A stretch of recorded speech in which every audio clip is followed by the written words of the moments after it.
मेरे गुरु महेश्वर शिव को मेरा प्रणाम है। इस कालखंड के प्रथम शिव के शिष्य, हम सबों के परम आदरणीय वरेण्य गुरु भ्राता साहब श्री के चरणों में मेरा प्रणाम है। शक्ति स्वरूपा माँ नीलम आनंद जी के चरणों में मेरा प्रणाम है और यहाँ उपस्थित आप सभी गुरु भाई गुरु बहन के चरणों में मेरा प्रणाम है। हम सबका सौभाग्य है कि अपने गुरु शिव के लिए झारखंड राज्य की इस संगोष्ठी में शामिल होने का सौभाग्य प्राप्त हुआ है। झारखंड राज्य 2000 में बिहार से पृथक एक नए राज्य के रूप में उभरा था, परंतु इसका इतिहास बिहार ही है। और जब शिव के शिष्य साहब हरिनानंद जी का जन्म हुआ था, उस वक्त भी ये बिहार ही था। माँ नीलम आनंद जी की जन्मस्थली जो आज झारखंड में है, उस समय भी बिहार ही था। आज एक तरफ देखिए लौकिक दुनिया में भी क्या होता है, जहाँ साहब श्री हरिनानंद जी का जन्मस्थल बिहार में है, माँ नीलम आनंद जी का जन्मस्थल झारखंड में है। और दोनों के इस अद्भुत मिलन में जब 22 मई 1972 को मनातूगढ़ में वहां के लोगों ने देखा था, अनुभव किया था, ये सच है कि उस समय कोई नहीं जानता था कि ये जो मिलन है ये शिव और शक्ति की किस ऊर्जा का है। एक अद्भुत, एक अप्रतिम शिव की शिष्यता की नींव जहां से पैदा हो रही थी। और उसके 2 ही वर्षों के बाद यानी सन 1974 में साहब ने शिव को अपना गुरु बनाया और साहब ने कहा कि मैं जो करता हूं उसकी जिद है मेरे अंदर, और यही जिद, यही जुनून महादेव को गुरु बनाने में काम आया। मैंने महादेव को अपना बनाया तो ये सोच लिया था कि बना लिया है तो बना लिया है, अब छोड़ूंगा नहीं। और मेरी ये आदत है, अक्सर साहब ने कहा मेरी ये आदत है, मैं जिसको अपना बना लेता हूं, फिर चाहे सारी दुनिया दूसरी तरफ हो जाए, मैं हमेशा उसी के तरफ खड़ा होता हूं। इसलिए आज भी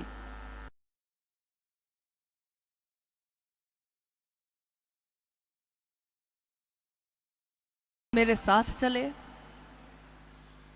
लेकिन लोग मिलते गए, लोग बिछड़ते गए, परंतु मैं जब से चला हूं मेरी मंजिल पे नजर है।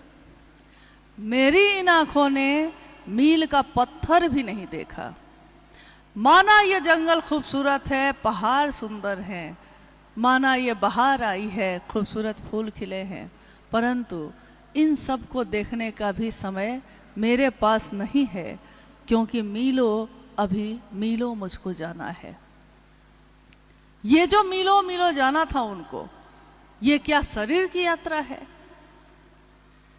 ये मन की, आध्यात्म के रास्ते पे चलने की वो यात्रा है जो कहीं अनंत को जाती है।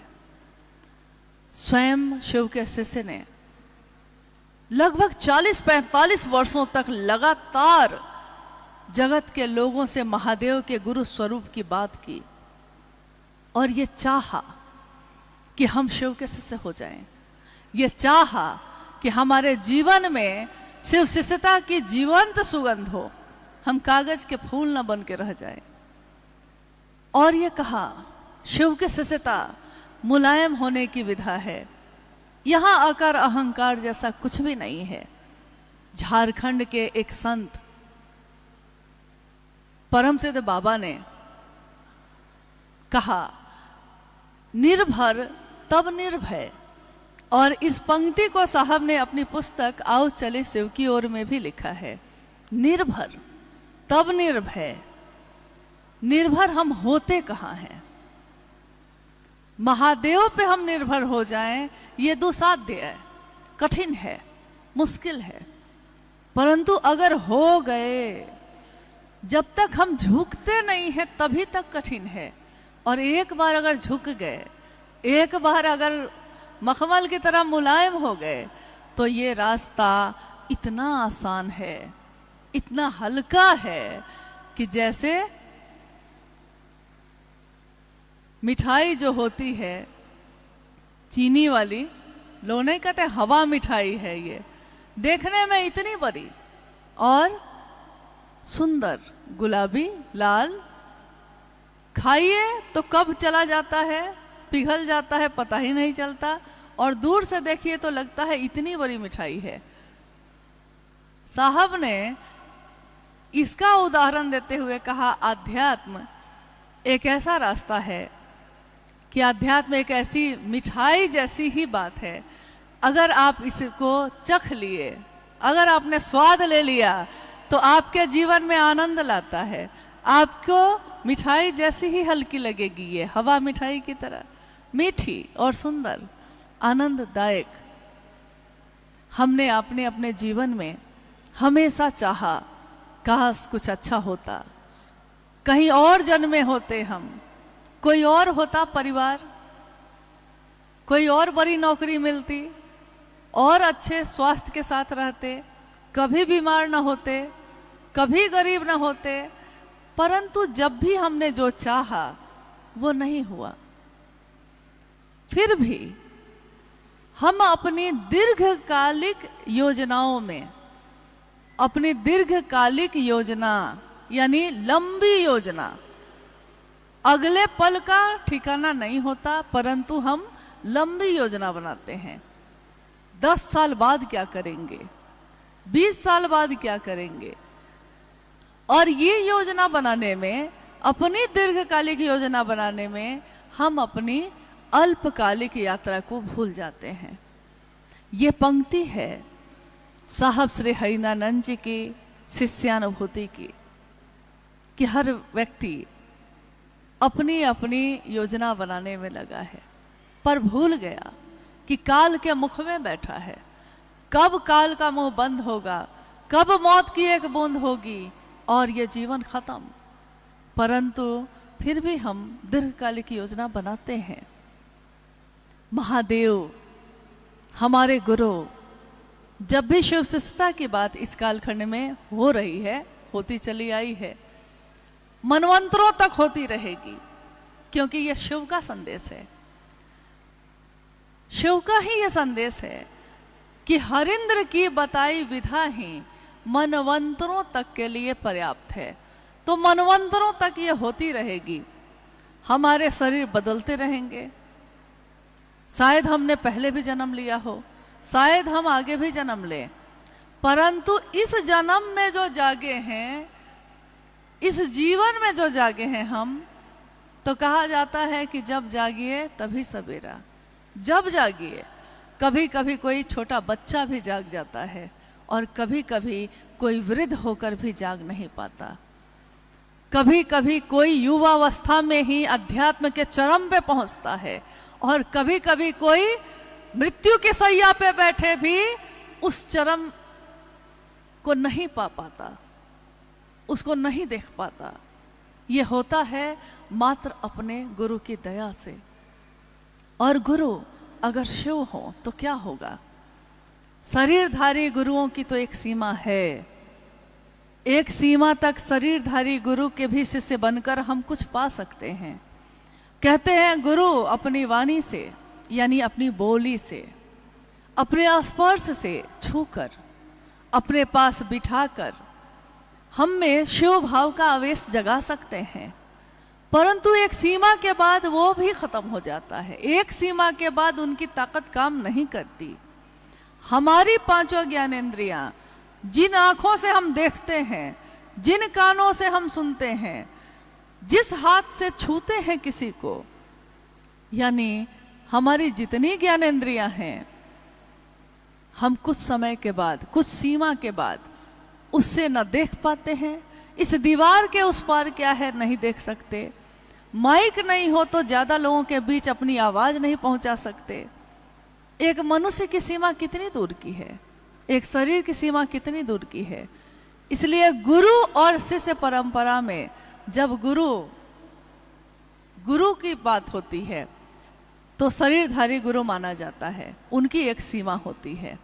इसलिए हमने अक्सर सुना होगा कि लोग कहते हैं कि अमुक गुरु के शिष्य बन जाइएगा तो गृहस्थ आश्रम छोड़ना होगा, या अमुक व्यक्ति जो हैं जो गुरु का काम तो करते हैं परंतु ब्रह्मचारी बन के जाना होगा, या इस कुल के होंगे तब जाना होगा, इस जाति इस धर्म के होंगे तब जाना होगा, पुरुष हैं कि स्त्री हैं तब जाना होगा।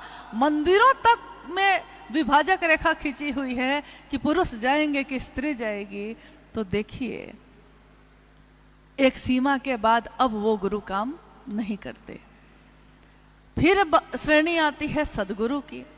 सदगुरु भी शरीर में होते हैं, और सदगुरु श्रेणी में काफी व्यक्ति ऐसे आए इस जगत में जिन्होंने मात्र अपनी दया से जीव के मन में शिव का आवेश जगाया है, परंतु शरीर में आए हैं तो शरीर में जब तक बंधन नहीं होगा, जब तक नियम नहीं होंगे, तब तक शरीर में वो सदगुरु का काम भी नहीं कर सकते। तो ठीक है, उनके पास तक जाते जाते में कुछ बंधन टूट जाते हैं, कुछ संकीर्णताएं छूट जाती हैं, परंतु फिर भी कुछ न कुछ बाकी रहता है।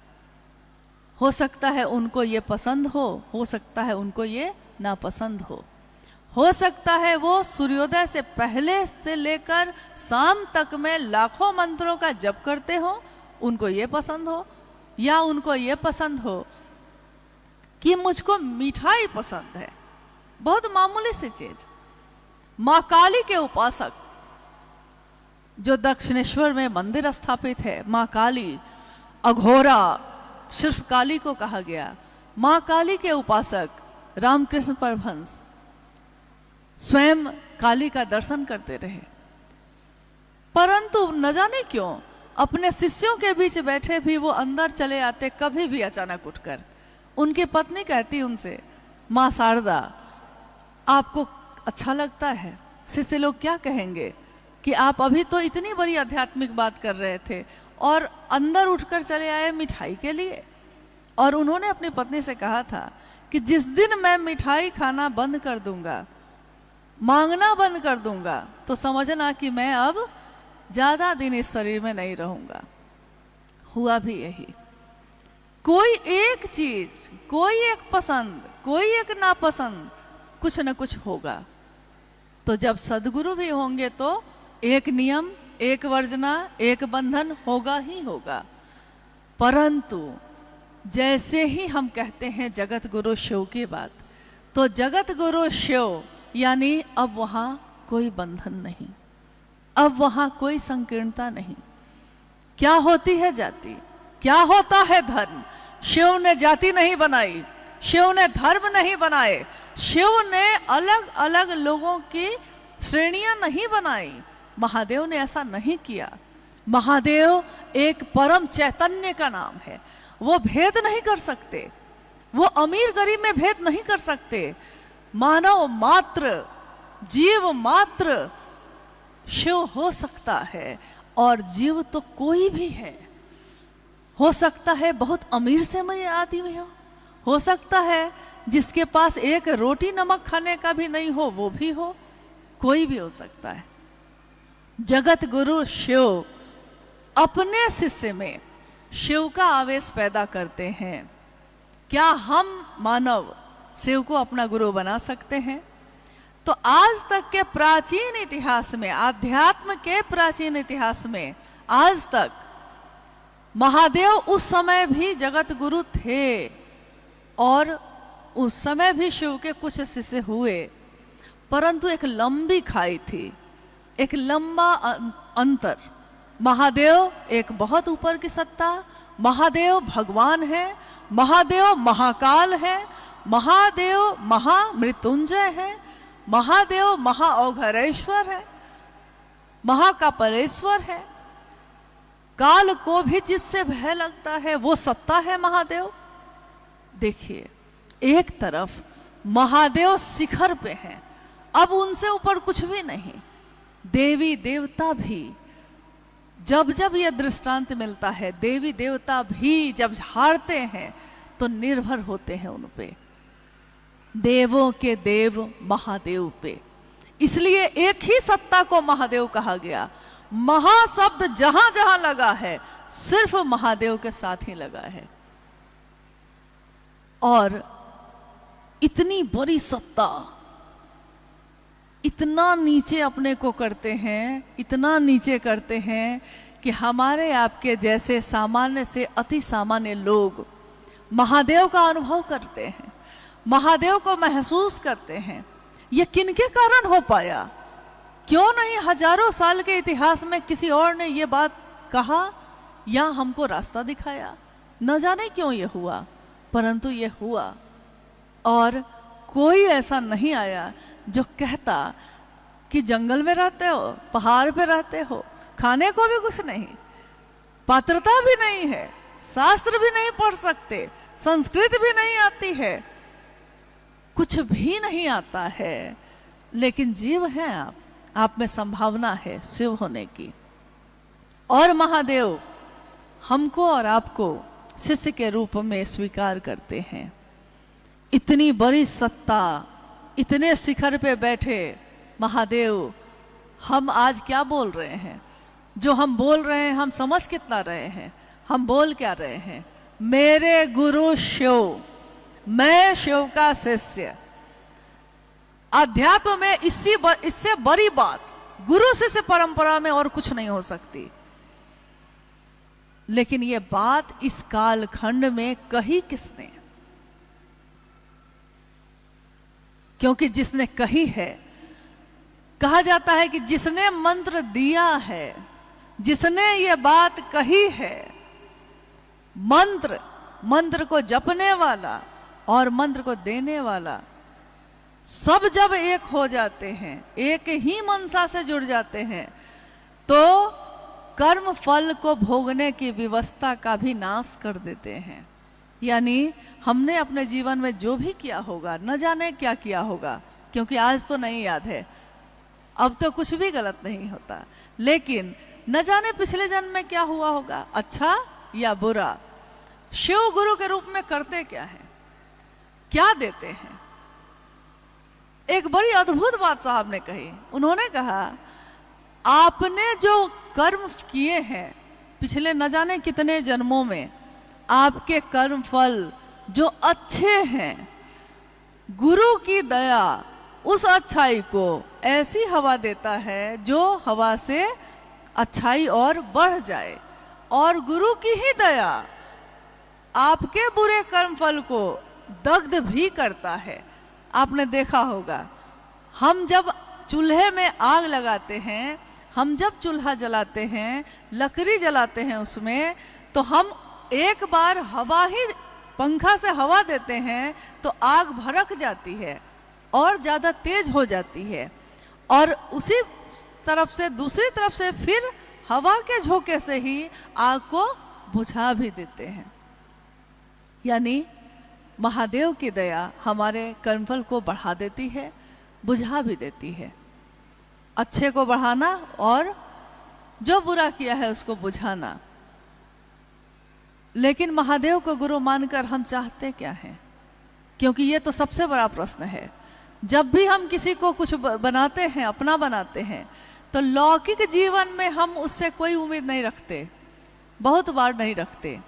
परंतु जैसे ही ईश्वर की बात होती है, जब भी अध्यात्म की बात होती है, तो हम अपने मन में कोई ना कोई मनोकामना या कामना को लेकर ही जाते हैं। तो महादेव को गुरु बनाने के पीछे हमने क्या चाहा है? आज इस हॉल में उपस्थित सभी हम सब शिव के शिष्य बोली में तो हम कह रहे हैं शिव के शिष्य हैं, हम सब शिव से बैठे हैं। अपने गुरु शिव की दया के आश्रय में बैठे हैं, अपने साहब दीदी के आशीर्वाद के आश्रय में बैठे हैं। क्या सोचकर हमने शिव को गुरु बनाया था? जिस दिन भी बनाया था, जरा कुछ देर के लिए हम अपने मन को वहां ले जाएं। क्यों बनाया था? किस लिए बनाया था? हम लौटाते हैं अपने मन को उस स्थान पर, उस जगह पे जिस दिन हमने शिव को गुरु बनाया था। किसी के कहने से बनाया था, कोई कामना थी इसके लिए बनाया था, संतान नहीं हो रही थी इसके लिए बनाया था, पीड़ा और दुख की इम्तिहान थी, बहुत ज्यादा था, कष्ट कम नहीं हो रहा था इसके लिए बनाया था, या महादेव अच्छे लगे थे इसलिए बनाया था, महादेव की बात अच्छी लगी थी इसलिए बनाया था। चाहे जिस लिए भी बनाया हो, लेकिन रास्ता यह मोहब्बत का ही है।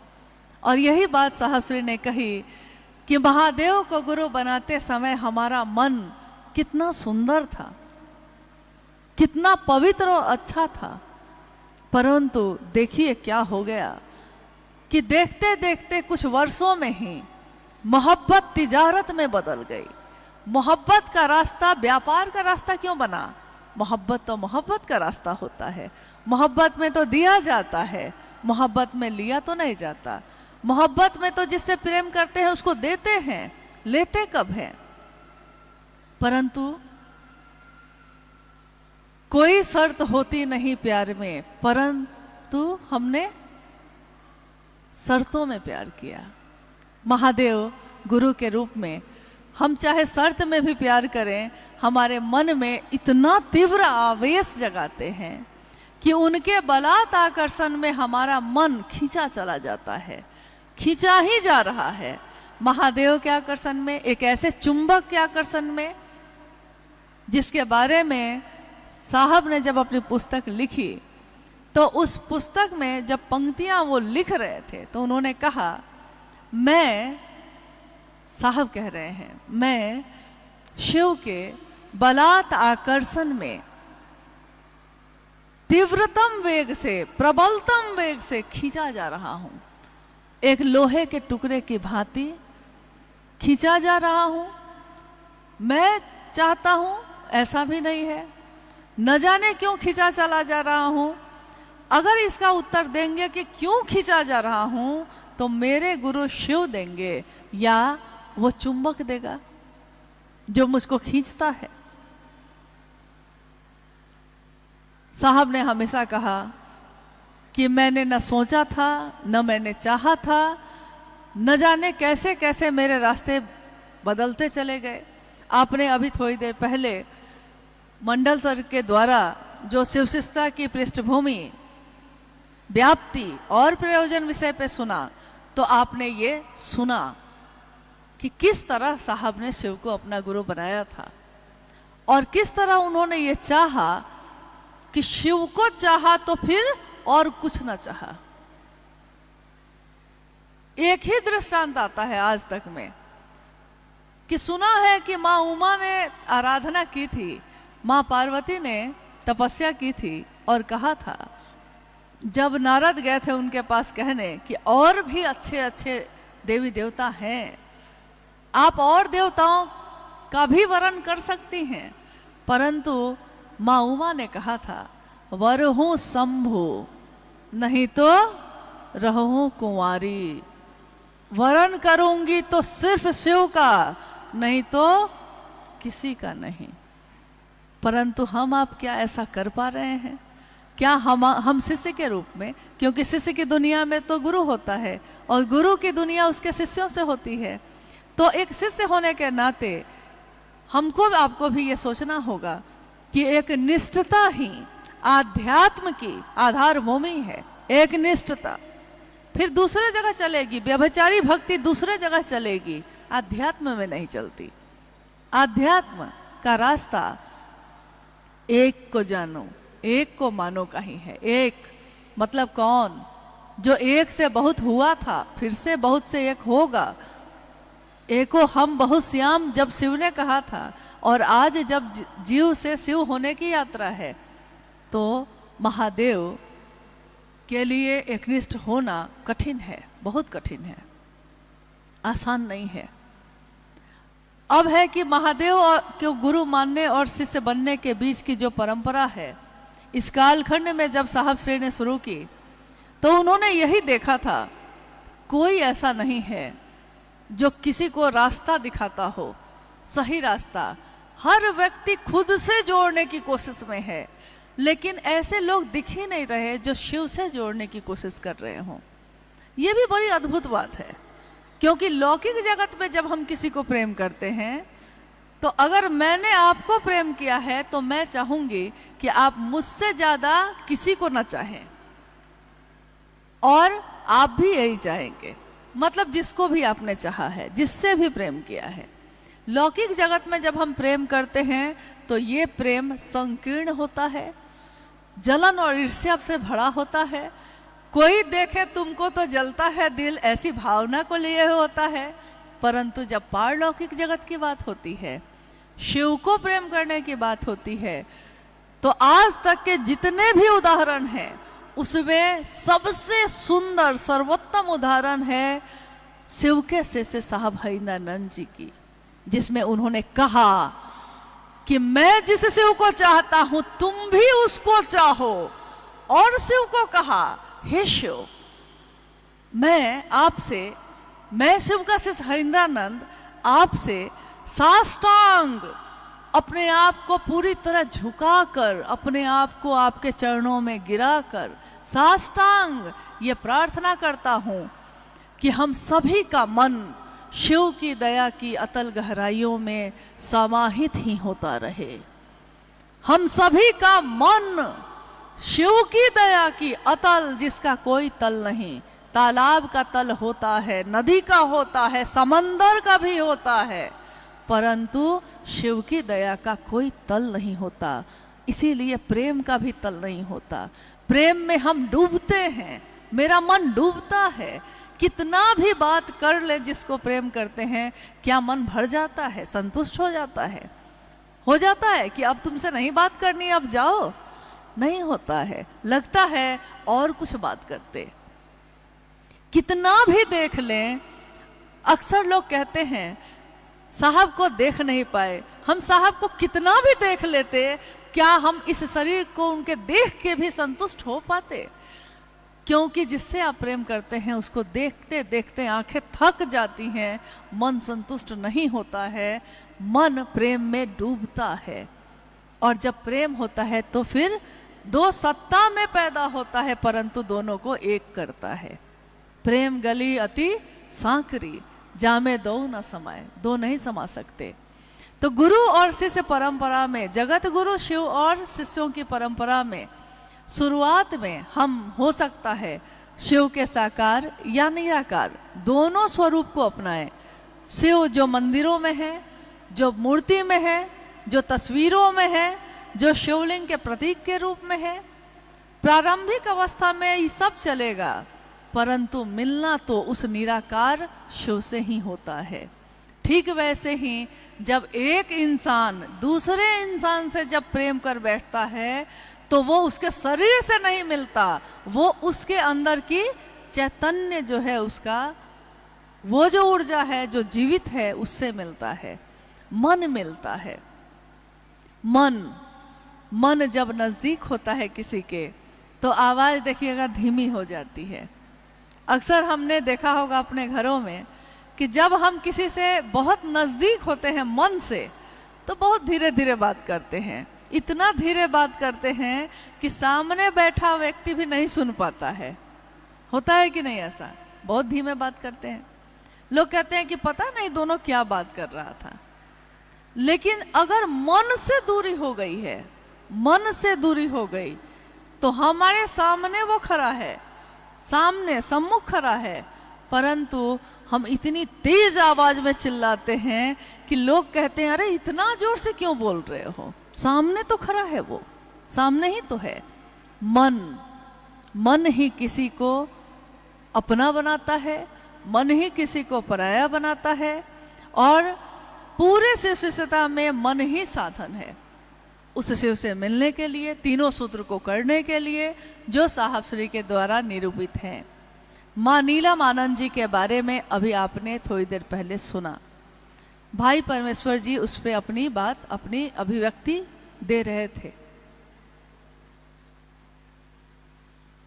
क्या मां नीलम आनंद सिर्फ एक शरीर में उतरी, एक सत्ता है?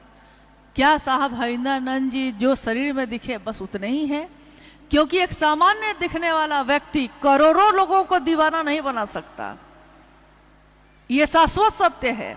जब तक उसमें आध्यात्मिक ऊर्जा का संचरण नहीं होगा, वो करोड़ों लोगों को अपनी बातों पे चलने के लिए स्वतः अपनी इच्छा से हम चल रहे हैं, वो मजबूर भी नहीं कर रहे, हम खुशी खुशी चल रहे हैं उस रास्ते पे। और अगर कोई दूसरा नहीं चल रहा तो हम चाहते हैं कि वो चले, खुशी खुशी ही जा रहे हैं, अपनी स्वेच्छा से जा रहे हैं। क्या ये बिना आध्यात्मिक ताकत के हो सकता है? और किसकी ताकत? एक आदमी के मन को हम अपने अनुसार नहीं कर पाते हैं, करोड़ों लोगों को कर लेंगे। तो जो शरीर में उतरे हैं उस चैतन्य से मिलने में अगर कहा जाए कि जरा बताइए महादेव के बारे में, बताइए साहब के बारे में, बताइए दीदी नीलम जी के बारे में, तो शब्दों में नहीं बताया जा सकता। इस भाव को शब्दों में नहीं बांधा जा सकता, क्योंकि शब्द तो बहुत छोटे होते हैं। इसीलिए हम सब साहब की लिखी हुई बात पढ़ते हैं, उनकी बोली हुई बात सुनते हैं, परंतु हमेशा ये अनुभव होता है कि लिखा हुआ तो पढ़ लेंगे, बोला हुआ तो सुन लेंगे, परंतु लिखे हुए को समझने के लिए भी उन्हीं की तरफ से देखना होगा। अगर अभी महादेव यहाँ उपस्थित हो जाएं, तो जो सामने बैठे गुरु भाई गुरु बहन है वो सामने से देखेंगे और कहेंगे कि महादेव ऐसे हैं। जो दाहिनी तरफ बैठे हैं वो कहेंगे कि महादेव ऐसे हैं।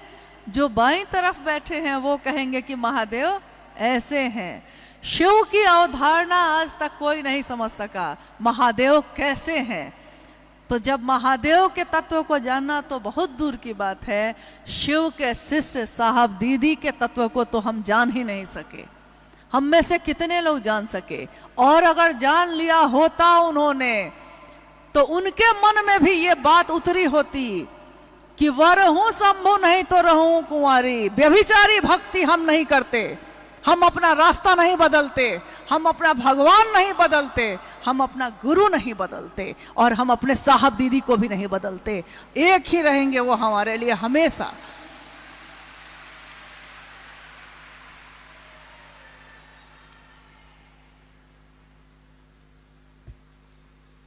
इतना ही अनुरोध है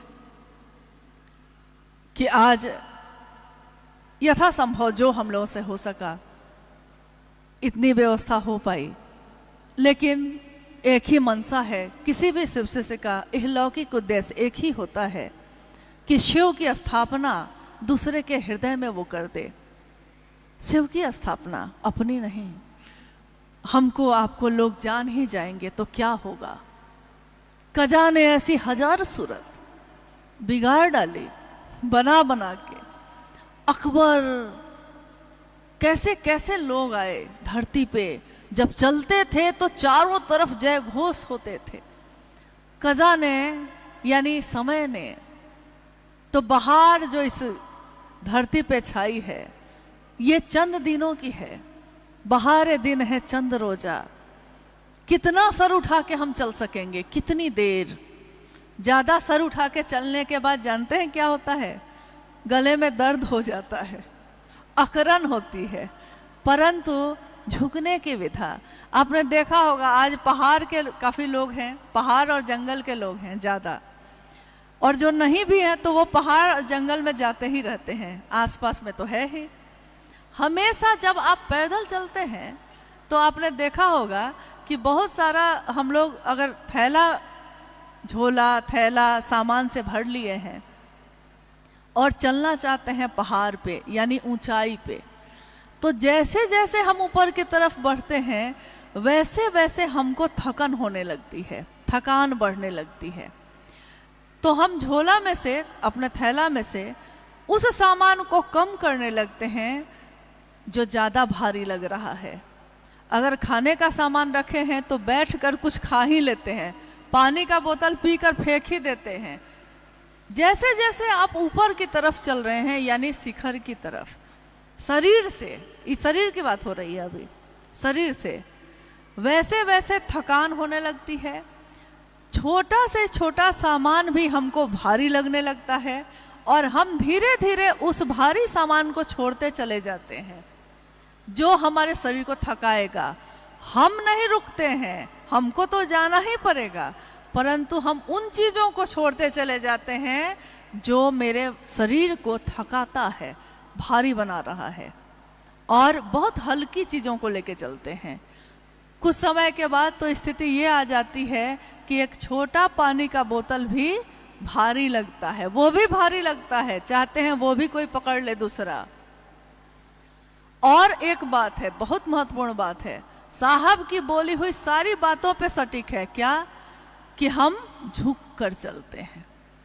अगर सीधा और अकड़ कर चलिएगा तो देखिएगा कि पाँव में थकन बढ़ जाएगी, और थोड़ा आगे की तरफ झुक कर पहाड़ पे चढ़िए तो पहाड़ पे चढ़ने वाले सब जानते होंगे कि कैसे पहाड़ पे चढ़ा जाता है।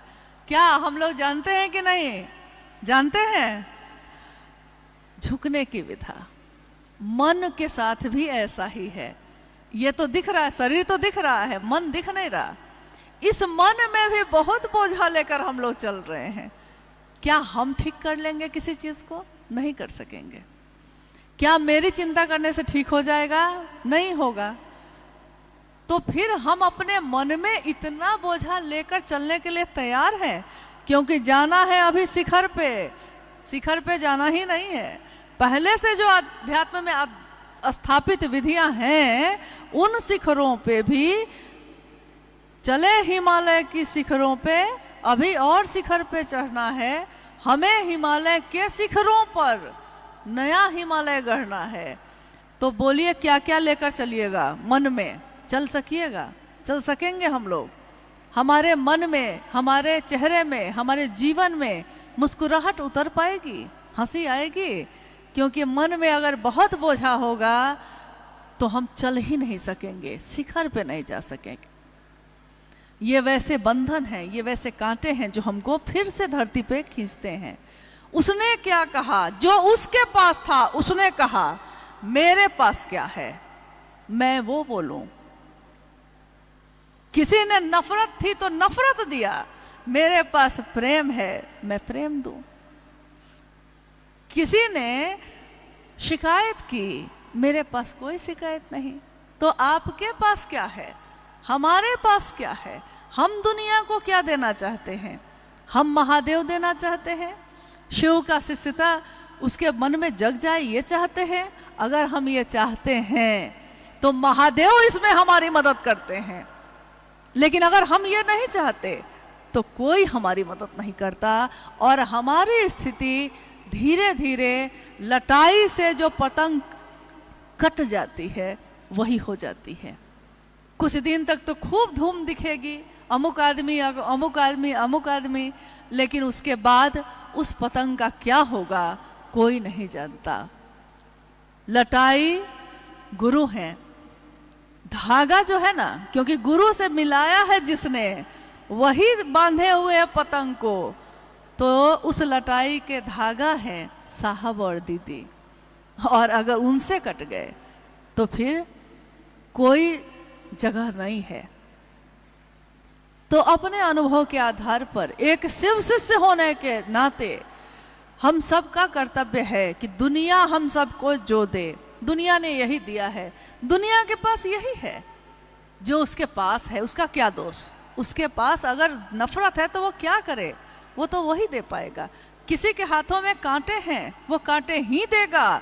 लेकिन शिव की शिष्यता कांटों पे चढ़ के गुलाब का फूल दुनिया को दिखाती है। इसीलिए साहब ने एक शिष्य के तौर पे लिखा है कि कांटों पे चढ़ के ही गुलाब खिलता है, दुनिया गुलाब के फूल को देखती है, कांटों को कोई देखता भी नहीं। कीचड़ में ही कमल खिलता है, कमल की सुंदरता को देखकर लोग मोहित होते हैं, कीचड़ को कोई देखता भी नहीं। तो हम लोगों को ये क्यों समझाएं कि कीचड़ को मत देखिए, कीचड़ को मत देखिए। इससे ज़्यादा सुंदर है कि उस कीचड़ में कमल खिल जाए, शिव शिष्यता का कमल, कांटों पे चढ़ के गुलाब खिले। गुलाब सुंदरता देता है। गुलाब का ये गुण है कि मसल के फेंकने वाले को भी खुशबू की सजा देता है। ये गुलाब का गुण है। एक शिव शिष्य का यही गुण होता है। और साहब और दीदी ने अपने आचरण से, क्योंकि गुरु आचार्येंद्र भी होते हैं, अपने आचरण से, अपने जीवन से हमको आपको सिखाया है कि चाहे तुमको कोई मसल के भी फेंके, तुम बदबू नहीं दोगे, तुम खुशबू ही दोगे। तो क्या हम लोगों को ये देना है या नहीं देना है? तो दुनिया में ही नहीं, झारखंड की बात सिर्फ नहीं है, शिव शिष्यता तो जगत गुरु शिव की बात है। तो जगत गुरु शिव के शिष्यता का दान हम सभी शिव के शिष्य, सिर्फ झारखंड के लोग नहीं, दुनिया का हर आदमी जो शिव का शिष्य है उसके लक्षण बताएंगे कि वो शिव का शिष्य है कि नहीं। तो आइए, क्योंकि जब सरफरोशी की तमन्ना होती है, जब कफन बांध लिया है सर पे, जब दिल दिया है, जान दिया है, ये गा रहे हैं हम आप, दिल दिया है जान भी देंगे ए गुरु तेरे लिए। तो जब गा रहे हैं, सर पे कफन बांध लिया है, तो फिर सरफरोशी की तमन्ना करने वाले इसकी परवाह नहीं करते कि किसके हाथ में कितने हथियार हैं। वो बस अपना कर्तव्य निभाते हैं। और शिव शिष्यता के नाते हम सबका कर्तव्य बस इतना ही है कि हमको आपको साहब ने जो दिया है, हम भी दुनिया को वही दें, ना उसमें कुछ कम करें, ना उसमें अपनी तरफ से कुछ बढ़ाएं, क्योंकि ये एक आध्यात्मिक अपराध होगा और इस अपराध की सजा मिलेगी। इस अपराध की क्षमा शिव नहीं कर सकेंगे। उस समय जब दीक्षा और गुरु दक्षिणा पे बात हो रही थी, तो मनु भैया ने एक पंक्ति का जिक्र किया था कि माँ की डायरी में लिखा था, आंसू का उपहार महागुरु आज चढ़ाने आई हूँ। माँ नीलमानंद, माँ नीलमानंद, करोड़ों संतान हो जिसकी, वो अपने गुरु के पास कह रही हैं, लिख रही हैं कि आंसू का उपहार महागुरु आज चढ़ाने आया हूँ, क्योंकि महादेव भाव ग्रहण करते हैं। और वो लिख रही हैं, अद्भुत है ये भाव, अनुकरणीय है। मेरे पास कुछ नहीं है, एक शिष्य के पास क्या होगा? जो चीजें हैं यहीं की हैं, यहीं से ली थी, यहीं को देकर जाएंगे, क्या होगा मेरे पास? लेकिन शिव ने जो भाव पैदा किया है मेरे मन में, वो है मेरे पास। सूक्ष्माति सूक्ष्म शिव की सत्ता को सूक्ष्माति सूक्ष्म भाव ही ग्रहण होता है। इसलिए आंसू ही तो है। आंसू नकली कुछ लगा के पैदा नहीं किए जा सकते, ये सिर्फ फिल्मों में होता है। लौकिक जीवन में, सचमुच के जीवन में अगर आंखों में आंसू आते हैं तो या तो अत्यधिक दुख के होते हैं या फिर अत्यधिक सुख के होते हैं। तो माँ नीलम आनंद की आंखों से अगर आंसू बहे हैं तो असीम सुख से, असीम आनंद से उन्होंने ममता दी है, छांव दिया है। और हम सब शिव के शिष्य अपने साहब और दीदी के लिए कृतज्ञ हैं। आपने दिया है, बिन मांगे दिया है, और इस कृतज्ञता में हम यही कर सकते हैं कि जो वो चाहते हैं वो हम सब कर सकें।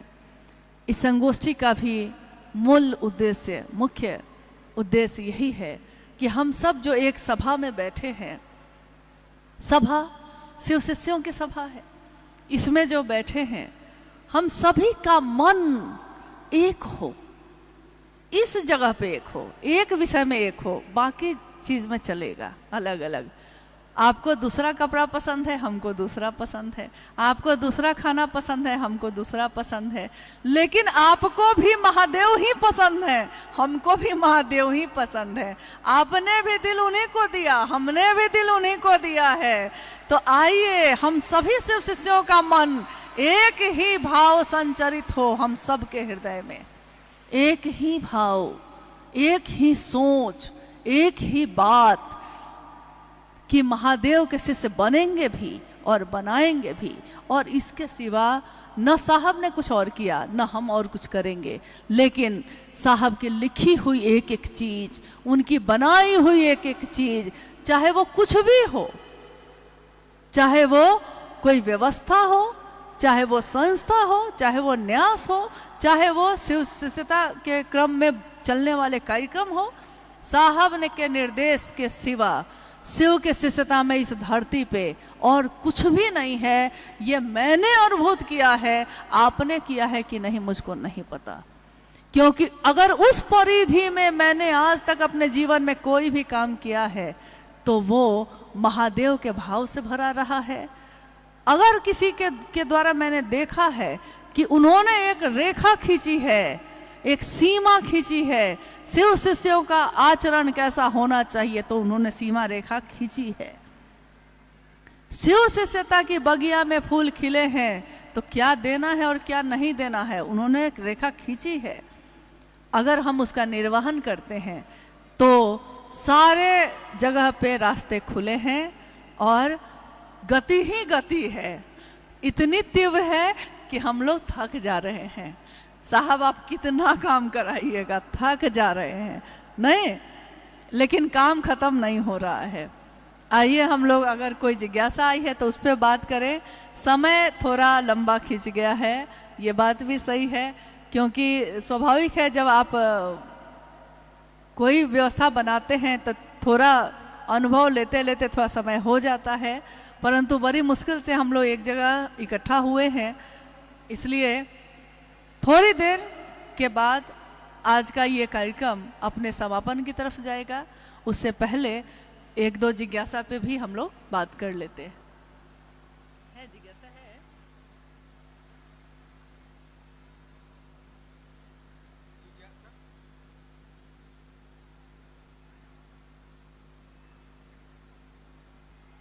अब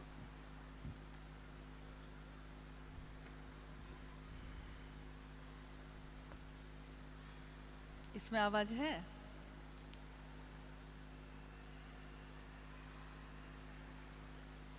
लाइए पढ़ लेते हैं, हम खुद ही पढ़ लेते हैं, कोई बात नहीं। हाँ, लाइए। अच्छा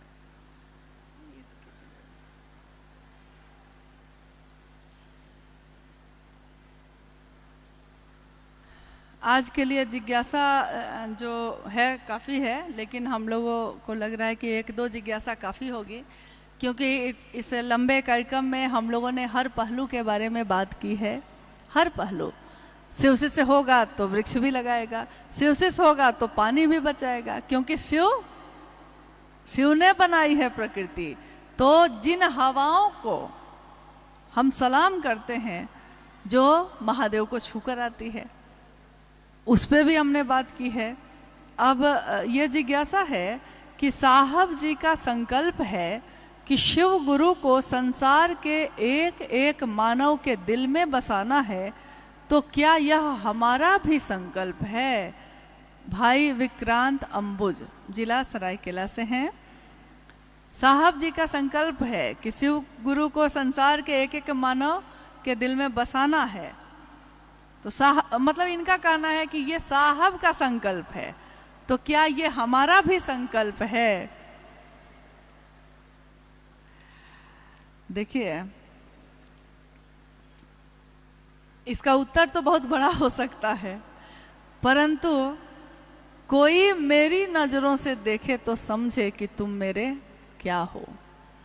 तो कोई अगर साहब की नजरों से देखता है महादेव को, तो साहब की हर चीज मेरी होती है, उनका संकल्प भी मेरा संकल्प, उनके शिव भी मेरे शिव बिल्कुल है, क्योंकि उन्होंने दिया है तो उनका संकल्प भी मेरा संकल्प है। और बार बार उन्होंने कहा है ये कि इसको अपना संकल्प बनाइए, क्योंकि बात करते हैं तो भूल जाते हैं, लेकिन संकल्प लेते हैं तो नहीं भूलते हैं। इसलिए इसका संकल्प लीजिए कि हर व्यक्ति के हृदय में महादेव को धड़काएंगे, स्थापित करेंगे। आज तक दुनिया ने मंदिर बनाए, आज भी बन रहा है, बनना ही चाहिए, क्यों नहीं, हर उस जगह को बनना चाहिए, हर उस स्थान को होना चाहिए जहां जाने से मेरा मन शिव का अनुभव कर सके। परंतु क्या उसकी परिधि से बाहर आकर भी शिव याद आ सकते हैं? ये विधा साहब ने सिखाई कि दुनिया में अपने घर में बैठे हुए भी, खेत में काम करते हुए भी, जंगल में लकड़ी और महुआ चुनते हुए भी, गाड़ी चलाते हुए भी, बिजनेस करते हुए भी, अपने बच्चे को पढ़ाते हुए भी, जिस तरह हम सबको याद करते हैं अपने महादेव को भी याद कर सकते हैं। जिस तरह हम सबके लिए समय निकालते हैं अपने महादेव के लिए भी निकाल सकते हैं। और जिस तरह हम अपनों के लिए बिना कहे ही करते हैं महादेव के लिए भी कर सकते हैं।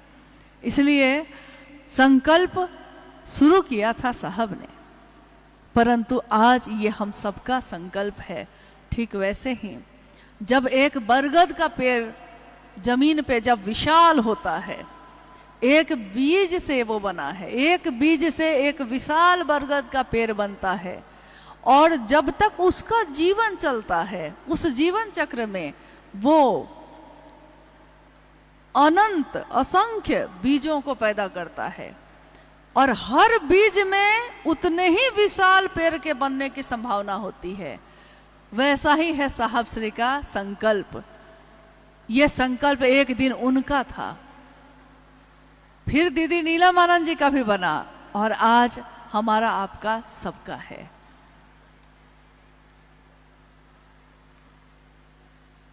शिव का गुरु भाव और ईश्वर भाव, ईश्वर के भाव में क्या अंतर है? दुमका से हैं प्रीति भारती। शिव का गुरु भाव और ईश्वर का भाव, शिव भगवान भी हैं और शिव गुरु भी हैं। भगवान ईश्वर यानी ईश्वर के रूप में महादेव में सारे रूप समाहित हैं, हर रूप है उसमें।